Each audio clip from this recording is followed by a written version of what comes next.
មហាយៈចិនមិនញញើតនឹងអាមេរិកសូម្បីប៉ុនចុងក្រចកចង់លេងអ្វីក៏បានមិនថាសង្គ្រាមពន្ធឬសង្គ្រាមពាណិជ្ជកម្មពីរដ្ឋធានីប៉េកាំងនៅថ្ងៃទី6ខែមីនាឆ្នាំ2025នេះប្រទេសចិនបានឆ្លើយតបវិញយ៉ាងខ្លាំងក្លាទៅនឹងការប្រកាសរបស់ប្រធានាធិបតីអាមេរិកលោកដូណាល់ត្រាំដែលបានសន្យានឹងដាក់ពន្ធបន្ថែមលើទំនិញចិនដោយចាត់ទុកថាជាការគំរាមកំហែងមិនអាចទទួលយកបានការប្រកាសនេះធ្វើឡើងបន្ទាប់ពីលោកត្រាំបាននិយាយការពីពេលថ្មីថាលោកនឹងបង្កើនពន្ធលើផលិតផលរបស់ចិនឲ្យដល់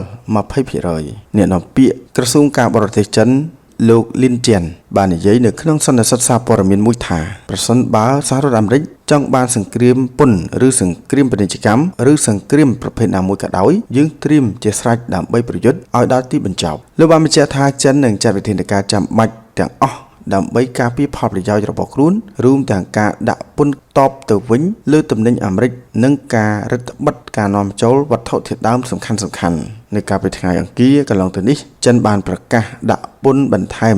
15% លើផលិតផលកសិកម្មអាមេរិកដូចជាសណ្តែកសៀងនិងសាច់ដែលជាការឆ្លើយតបដំបូងចំពោះគោលនយោបាយរបស់លោកត្រាំអ្នកជំនាញផ្នែកសេដ្ឋកិច្ចបានប្រមានថាសង្គ្រាមពន្ធនេះអាចនឹងប៉ះពាល់ដល់សេដ្ឋកិច្ចពិភពលោកដោយធ្វើឲ្យតម្លៃទីផ្សារឡើងថ្លៃនិងរំខានដល់ខ្សែសង្វាក់ផ្គត់ផ្គង់អន្តរជាតិការប្រកួតប្រជែងរវាងប្រទេសទាំងពីរនេះមិនមែនជារឿងថ្មីទេព្រោះក្នុងអាណត្តិទី1របស់លោកត្រាំលោកធ្លាប់បានបង្កើនពន្ធលើទំនិញចិនរាប់រយពាន់ដុល្លារដែលនាំឲ្យចិនឆ្លើយតបវិញដោយវិធានការស្រដៀងគ្នាទោះជាយ៉ាងណាមានសញ្ញាបង្ហាញថាចិននៅតែបើកចំហសម្រាប់ការចរចាខណៈអ្នកនាំពាក្យបានស្នើឲ្យសហរដ្ឋអាមេរិកជ្រើសរើសកិច្ចសហប្រតិបត្តិការ